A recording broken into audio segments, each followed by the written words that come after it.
Olá, minha gente, continuando com o estudo sobre dons espirituais, nós voltaremos ao capítulo 12 da primeira carta de Paulo aos Coríntios, a partir do versículo 4.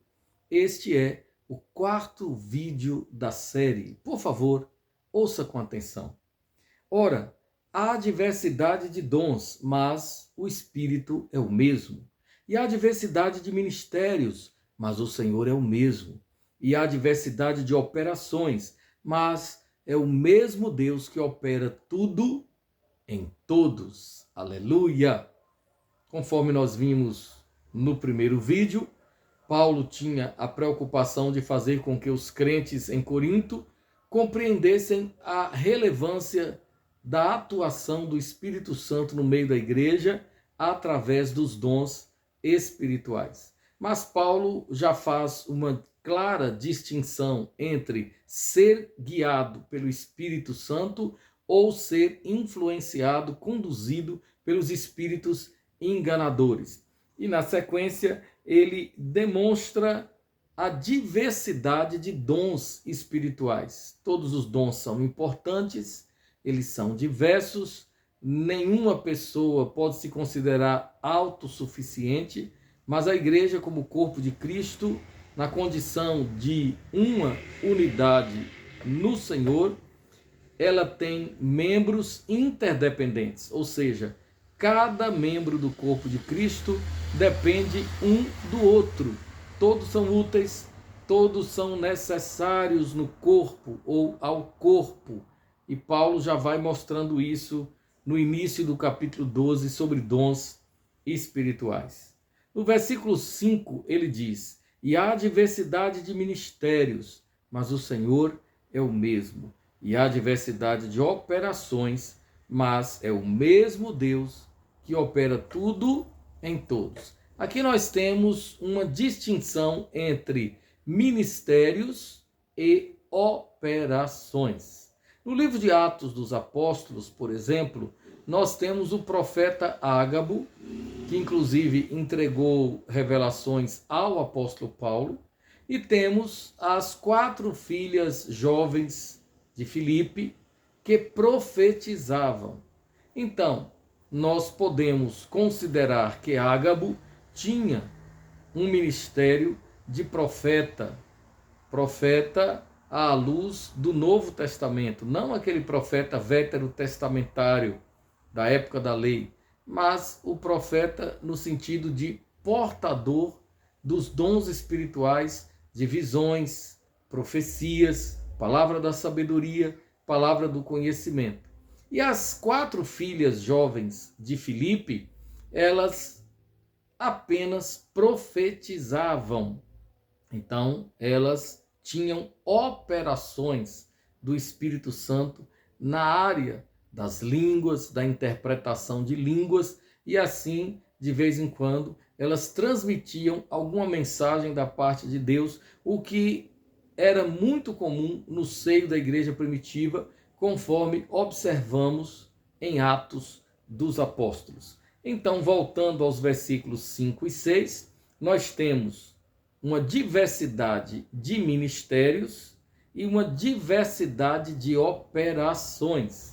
Assim como existe uma diversidade de dons, há também ministérios diversos e operações diversas.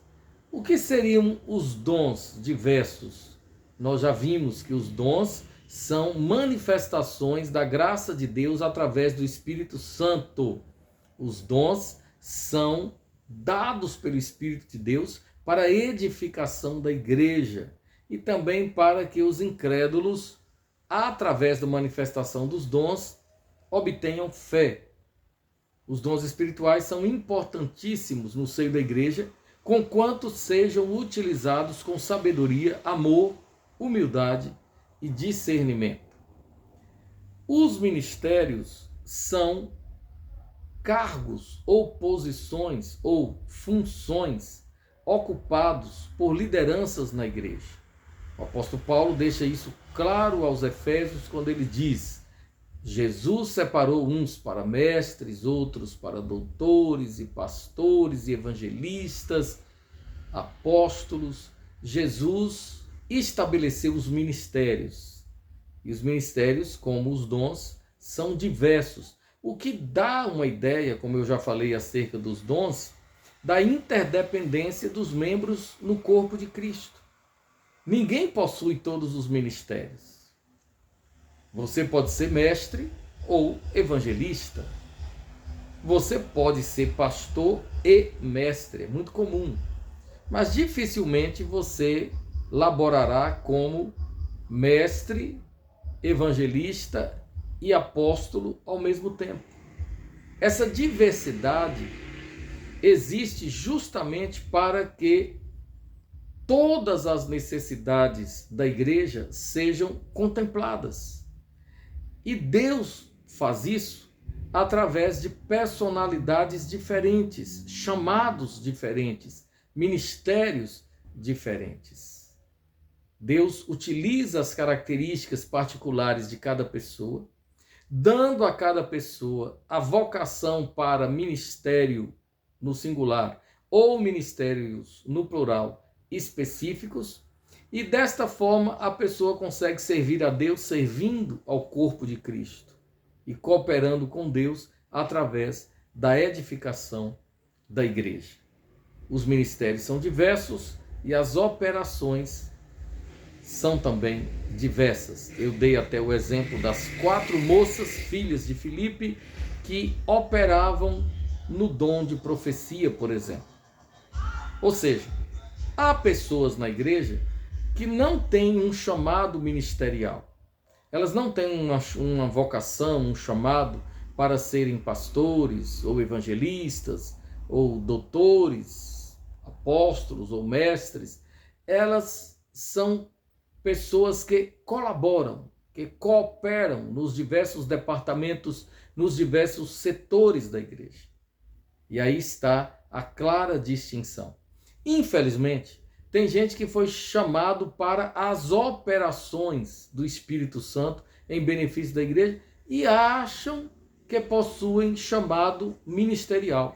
A pessoa precisa ter humildade para reconhecer o seu chamado e aceitá-lo para a glória de Deus. Se você foi chamado para ser pastor, se esforce para ser um bom ou até ótimo pastor. Mas se você não foi chamado para ser pastor e, no entanto, colabora pregando de vez em quando, ministrando esporadicamente de uma forma ou de outra, você deve se alegrar com isso. Pastor é pastor, colaborador é colaborador. Pastor é pastor, auxiliar é auxiliar. Pastor é pastor, obreiro é obreiro. Cada um no seu devido lugar. Cada um deve permanecer na vocação para a qual foi chamado. Se você não tem chamado para ser apóstolo, por exemplo, apóstolo quer dizer o enviado. É um missionário. Se você não tem chamado para ser apóstolo, mas você tem um orgulho muito grande, o seu orgulho é extremamente exagerado. E por causa do seu orgulho, por causa da síndrome de Lúcifer, você quer um título que você acha que está acima dos demais títulos. E como você é muito orgulhoso, você se auto-intitula apóstolo. Porque você acha que esse título de apóstolo é o maior, é o grandão, é o superior, é o mais importante. Se você trabalha nesta perspectiva, saiba que você já foi reprovado pelo Senhor Jesus. Porque esta não é a ideia, não é a intenção de Jesus, esta não é a vontade do Espírito Santo.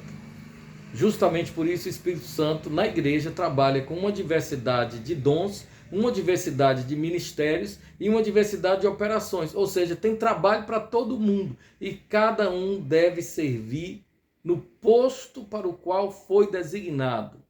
Não precisa você se meter numa área que não é a do seu chamado. Não precisa você se intrometer no ministério do outro. Basta você cumprir a sua missão. E Deus ficará satisfeito com isso. Vamos orar? Amado Deus, nosso Pai, que nós possamos, Senhor, ter a humildade de aceitar o chamado, aceitar a vocação, e que nós possamos, Senhor, nos esforçar para a missão que o Senhor nos deu, e que nós possamos cumprir a missão da melhor maneira possível, mediante a ajuda do teu Espírito. Ó Deus, nos abençoe. Nós te pedimos, em nome de Jesus. Amém. Querido, querida, por favor, curta, compartilhe, inscreva-se neste canal e desta maneira você estará cooperando com Deus na proclamação da palavra da verdade. Que o Senhor te abençoe.